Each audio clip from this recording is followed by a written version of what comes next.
Dos temas para usted. A ver. El primero, Mario Vargas Llosa. Sin duda. Tenemos que decir algo de él, ¿no? Yo tuve la suerte esta mañana de hablar con él por radio, ¿no?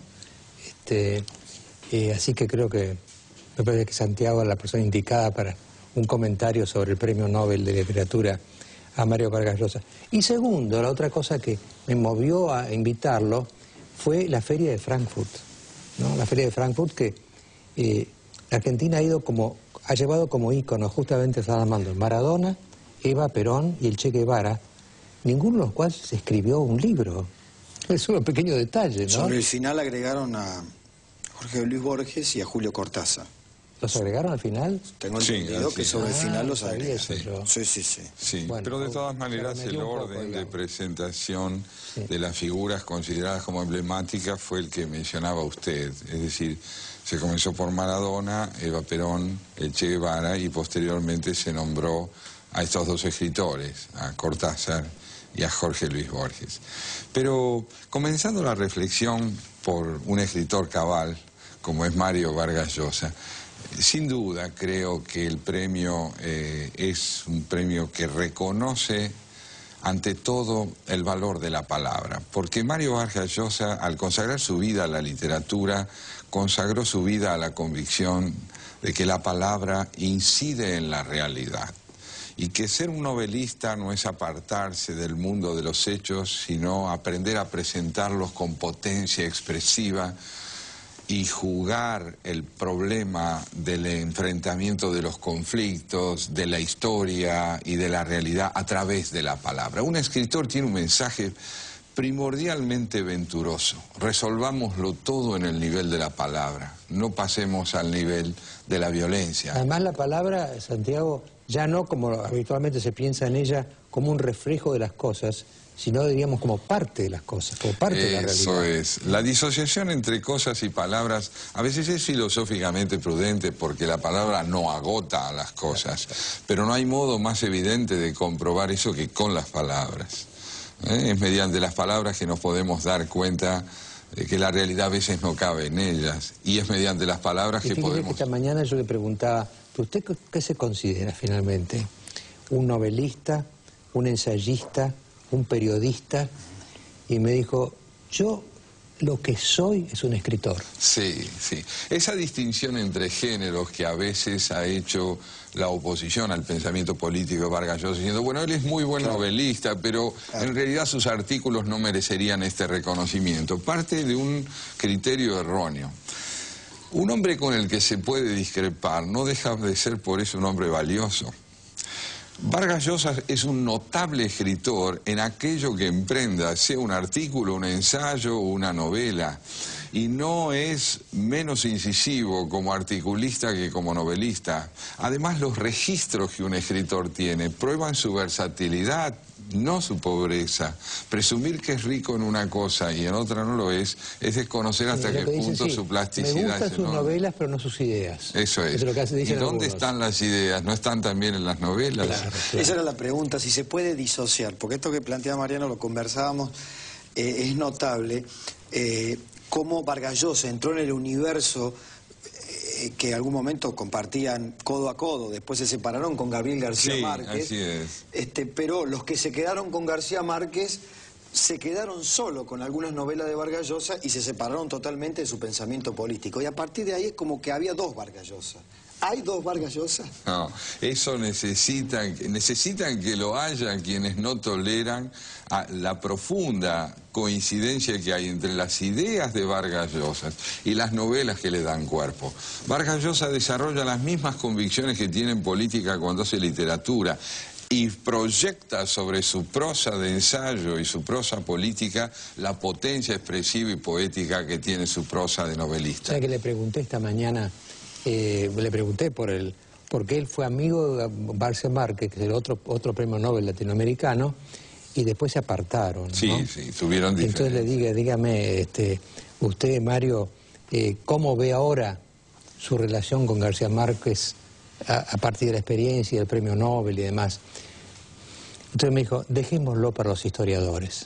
No quiso volver al tema. No quiso volverse a eso. Pero lo que hay que reconocer es que Perú está en un momento de reconocimiento mundial muy importante. Vargas Llosa, diría yo, que recibe este premio, que es la expresión de un proceso de reconocimiento general del Perú.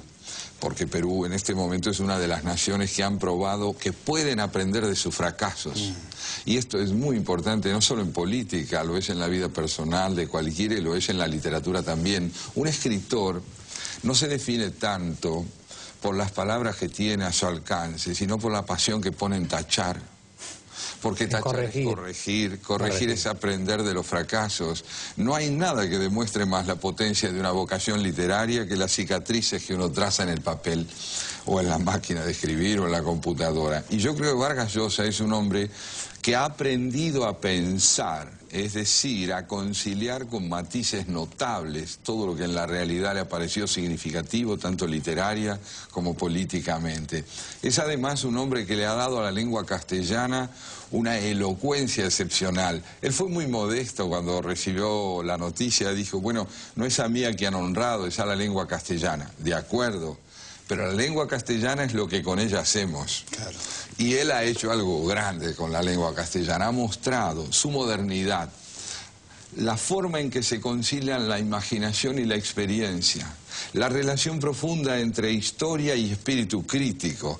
Ha traído un mensaje de plenitud notable a través de su obra, que es mostrar cómo la palabra conciliadora, que reúne matices para ponerlos de manifiesto, es la verdaderamente elocuente de un momento de la cultura del país. Lo que usted dice, Santiago, en verdad, el caso de Alan García, hoy comentábamos otro día, todos somos recuperables, porque lo terrible de los 70 fue que cada bando consideraba que el otro era irrecuperable. Ahora, si no es recuperable, hay que matarlo. Yo diría que es el tránsito del totalitarismo a la política democrática, ¿no? Es decir, transitar del totalitarismo a la política democráticamente entendida es transitar de la idea de que el otro es prescindible a la convicción de que es imprescindible.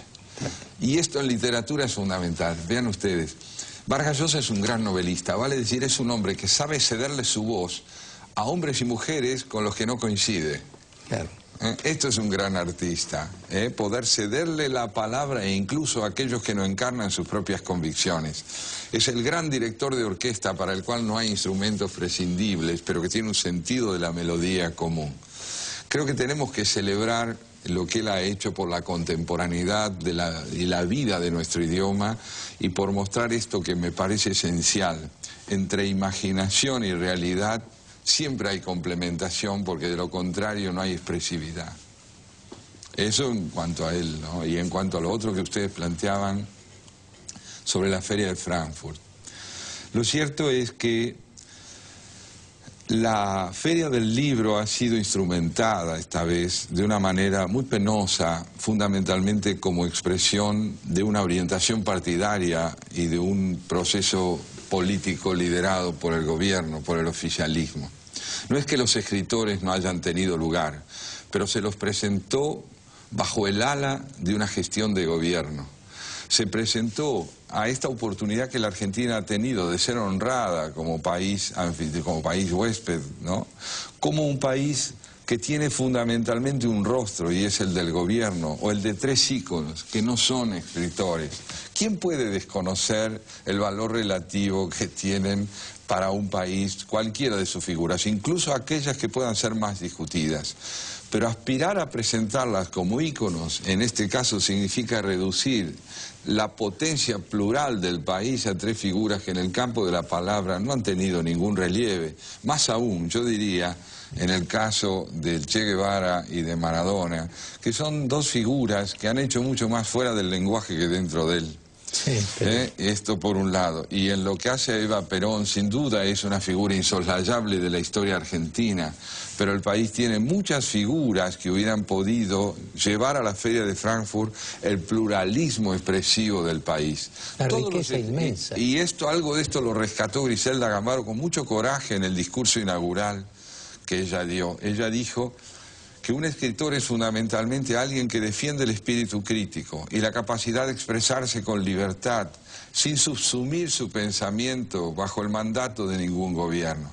No es poca cosa que esto se haya podido oír en la feria, pero qué bueno hubiera sido que las figuras que allí se veían hubieran expresado ese mismo pluralismo en lugar de 3 íconos, ¿no?, que operaron excluyentemente y no inclusivamente. Bueno, yo le agregaría, perdón Mariano, yo le agregaría un cuarto ícono, porque lo de Eva Perón me parece que se entiende por sí mismo, por Eva Perón, pero además por esta estrategia de politización. Sí. Porque los cronistas que han relatado al Stan argentino prominente, con un protagonismo absoluto, decían, Mariano, que había 7 gigantografías con la imagen de la Presidenta de la Nación y dispersas en otros lugares otras 7 fotos de Jorge Luis Borges, ¿no? Pero la que se imponía al principio, al final del stand, para el transeúnte, para el visitante que comenzaba por el stand argentino y finalizaba,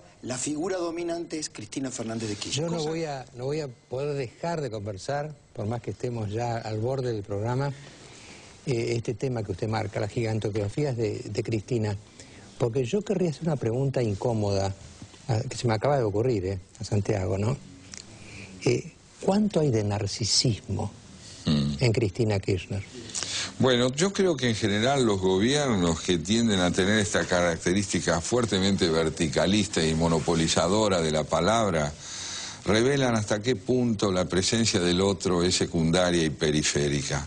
El escenario general del stand argentino en la feria mostraba hasta qué punto las figuras protagónicas de la literatura fueron secundarias y las figuras centrales del gobierno centrales. Esto es una invitación al silencio, no a la palabra. Y esto también es narcisismo. Santiago, muchas gracias por acompañarnos. Gracias a usted. Muchas gracias. Nos quedan las conclusiones.